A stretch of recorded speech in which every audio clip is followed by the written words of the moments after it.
Fala, torcedor do Mengão! Bem-vindo ao nosso canal. Vem comigo que hoje tem muita coisa boa. Antes, não deixe de curtir e se inscrever no nosso canal. Isso é muito importante, pois fortalece a corrente rubro-negra, fazendo nosso Mengão cada vez maior e mais forte.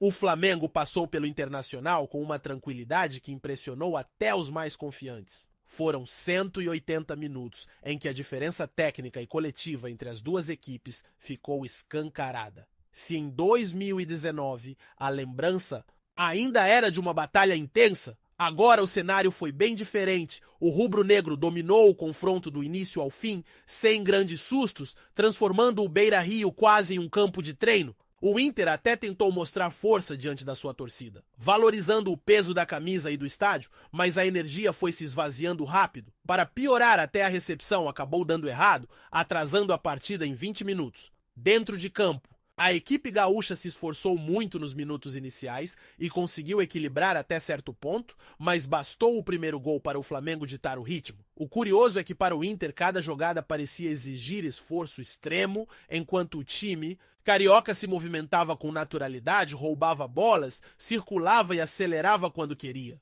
Foi justamente em uma dessas jogadas que Samuel Lino arriscou de fora, o goleiro Rocher rebateu e no rebote Plata ajeitou para Arrascaeta. O uruguaio, em grande fase artilheira, não perdoou. O detalhe é que Arrasca, além de marcar, consolidou-se como o maior garçom da história do Campeonato Brasileiro. Muitos já duvidaram de sua continuidade em alto nível, mas ele prova jogo após jogo que é um craque raro. Nas tribunas, Carlo Ancelotti acompanhava tudo de perto, observando ao lado. De ídolos históricos como quem toma notas preciosas, a cena mais pitoresca da noite, no entanto, ficou por conta do papel picado preparado pela torcida colorada para uma vitória que não veio. E que, sinceramente, nunca esteve próxima. No segundo tempo, o roteiro seguiu a mesma lógica. O Flamengo controlava e esperava o momento certo. Felipe Luiz colocou Luiz Araújo em campo e o atacante rapidamente fez a diferença com uma bela assistência para Pedro. O centroavante, em fase letal, marcou seu terceiro gol em apenas 3 dias, fechando a conta em 2-0. No agregado, somando os últimos 3 confrontos entre os times, o placar geral é de 6-1 para o Flamengo. O rubro-negro escolheu um jogo morno, administrou sem gastar energia desnecessária e, mesmo assim, venceu com autoridade. A classificação para as quartas de final veio de forma incontestável. Agora o desafio será diante do Estudiantes de La Plata e, se avançar, o Racing pode estar no caminho das semifinais. A trajetória até Lima, sede da final, mostra-se promissora para um Flamengo que, além da força individual de nomes como Pedro Arrascaeta, Samuel Lino e Saúl, ainda ganha em entrosamento a cada partida. A impressão que fica é clara: o time joga no ritmo que escolhe e, quando decide acelerar, poucos conseguem acompanhar. Antes de continuarmos, não deixe de curtir, comentar e se inscrever no nosso canal. Isso é muito importante, pois fortalece a corrente rubro-negra, fazendo nosso Mengão cada vez maior e mais forte. Se a contratação de Saúl Ñíguez já havia sido vista como uma jogada ousada, Samuel Lino como uma aposta de velocidade e desequilíbrio ofensivo e Emerson Royal como um reforço de peso para a lateral direita, imaginar Rafael Veiga se juntando a esse pacote transformaria o Flamengo em um verdadeiro supertime. O rubro-negro, que já é reconhecido por montar elencos de respeito na última década, daria mais um passo rumo a uma hegemonia que poucos clubes na América do Sul poderiam contestar. A ideia de juntar Arrascaeta, Veiga, Bruno Henrique, Pedro, Samuel Lino e Saúl em um mesmo time soa como um luxo de outro patamar. Seria de fato um elenco capaz de competir não apenas pelo domínio nacional, mas de sonhar alto em torneios continentais. Não por acaso dirigentes de outros clubes já observam com atenção esse movimento do Flamengo, entendendo que eleva a régua e pressiona rivais a responderem no mercado. Do ponto de vista financeiro, trazer Veiga não seria tarefa simples. O meia é um ativo valioso do Palmeiras com contrato longo e alta valorização. Estima-se que uma negociação desse porte exigiria cifras que beiram as maiores transações internas do futebol brasileiro. O detalhe é que o Flamengo vive um momento de saúde financeira, fruto de arrecadações altas com bilheteira, premiações e principalmente marketing e direitos de transmissão. Isso dá ao clube a capacidade de realizar uma operação que em outros tempos seria inviável para qualquer equipe sul-americana. No entanto, o impacto não seria apenas econômico. Do ponto de vista simbólico, contratar Rafael Veiga seria uma jogada de efeito contra o próprio Palmeiras. Nos últimos anos, as duas equipes protagonizaram uma das maiores rivalidades do futebol brasileiro moderno, se enfrentando em finais dividindo títulos e alternando momentos de hegemonia. Ver um dos símbolos da era vitoriosa ao viver de vestir.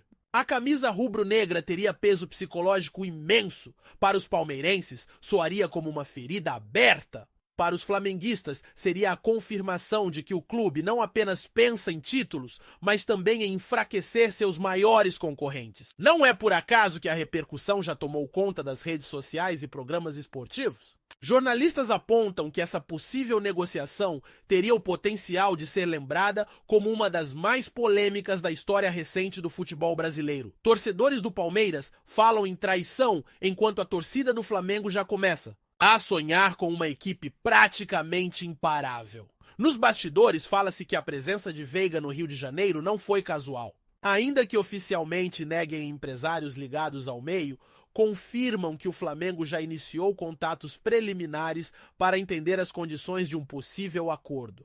O silêncio do jogador, que evita qualquer declaração pública, é interpretado como um sinal de que ele prefere deixar o futuro em aberto, aguardando os próximos movimentos de diretoria e empresários. Se essa negociação realmente se concretizar, será inevitável comparar com momentos históricos do mercado rubro-negro. Quando Ronaldinho Gaúcho desembarcou na Gávea em 2011, o impacto foi gigantesco. Mas agora, em um cenário de rivalidade direta, de disputa recente por hegemonia, a chegada de Veiga teria uma dimensão ainda maior. Seria não apenas um reforço, mas uma mensagem clara ao futebol brasileiro. O Flamengo segue disposto a ser o protagonista absoluto da década. E isso só alimenta uma pergunta que hoje ecoa entre torcedores e jornalistas: até onde o Flamengo está disposto a ir para montar um elenco que possa dominar o futebol nacional e continental pelos próximos anos?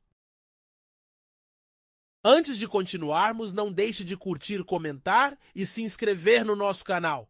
Isso é muito importante, pois fortalece a corrente rubro-negra, fazendo nosso Mengão cada vez maior e mais forte. Imagina o Flamengo com duas bases táticas claras para alternar conforme o adversário.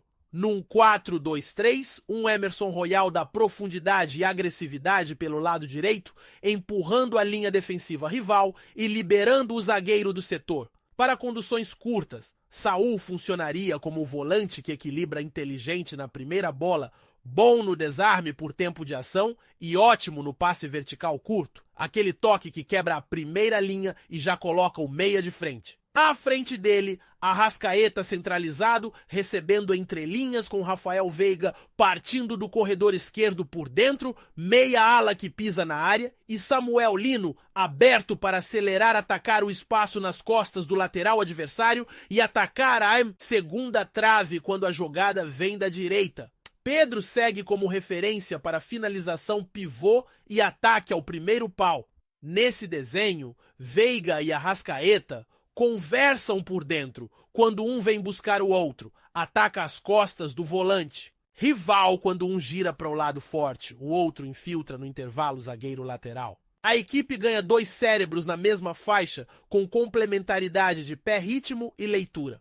Num 4-3-3 de controle, Saul vira o interior de chegada na meia-lua, com um outro volante de contenção ao lado para dar sustentação em transição defensiva e Veiga como interior criativo do lado oposto, recebendo entre lateral, zagueiro atraindo a marcação e solando a diagonal para Lino. Arrascaeta pode partir do lado direito para dentro, mantendo a superioridade numérica no corredor central, sem perder amplitude, porque Emerson Royal oferece essa largura com volume de ultrapassagens e cruzamentos de média altura. Essa versão dá mais lastro para jogos fora de casa ou mata-matas que pedem controle emocional e posse qualificada sem abrir mão da aceleração quando a bola encontra Lino no mano a mano. As bolas paradas viram um capítulo à parte. Com Veiga e Arrascaeta, o Flamengo teria 2 cobradores de alto nível para variações em ensaios curtos, para finalizar na entrada da área bolas venenosas no segundo pau para Bruno Henrique atacar. De trás e faltas frontais que obrigam goleiro e barreira a escolherem veneno.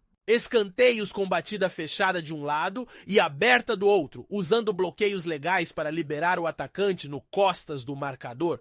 Detalhe que costuma decidir jogos grandes. Na pressão pós-perda, a química de Royal e Lino é ouro lateral, agressivo que encurta o portador e ponta que fecha a linha de passe para dentro. Saul dá o primeiro bote se a bola entra por dentro, se ela vai ao corredor, Veiga fecha a linha de retorno e Arrascaeta se posiciona para o contra-ataque imediato. Essa mecânica reduz o campo do rival, adianta a equipe e mantém o Flamengo jogando no último terço por mais tempo. Exatamente onde a qualidade técnica do elenco desequilibra. Rodagem de elenco passa a ser peça-chave. Com jogos quarta e domingo e viagens longas, o plano ideal é gerir minutos de Veiga e Arrascaeta, para que raramente os dois joguem 90 minutos completos seguidos em semanas com 3 partidas. Em dias de gramado pesado ou adversário que marca individual, por zona, Veiga pode começar centralizado e Arrascaeta na direita por dentro, invertendo na metade do primeiro tempo para quebrar a referência do marcador. Samuel Lino terá picos de explosão substituí-lo por um ponta mais associativo,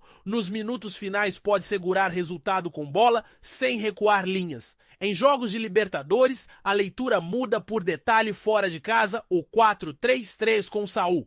E um segundo volante mais físico protege a área e impede cruzamentos fáceis. Em casa, o 4-2-3-1 com Veiga e Arrascaeta juntos chama o rival para uma decisão de risco. Se marcar baixo, o Flamengo martela com paciência se subir uma linha royal e Lino atacam as costas e a área vira zona de rebote para Pedro. Em possível confronto internacional de alto nível, a presença de Saul dá a casca europeia, leitura sem bola, ritmo de decisão, controle de tempos, e isso pesa quando o jogo aperta nos 15 minutos finais. No vestiário, a liderança técnica se pulveriza de modo saudável.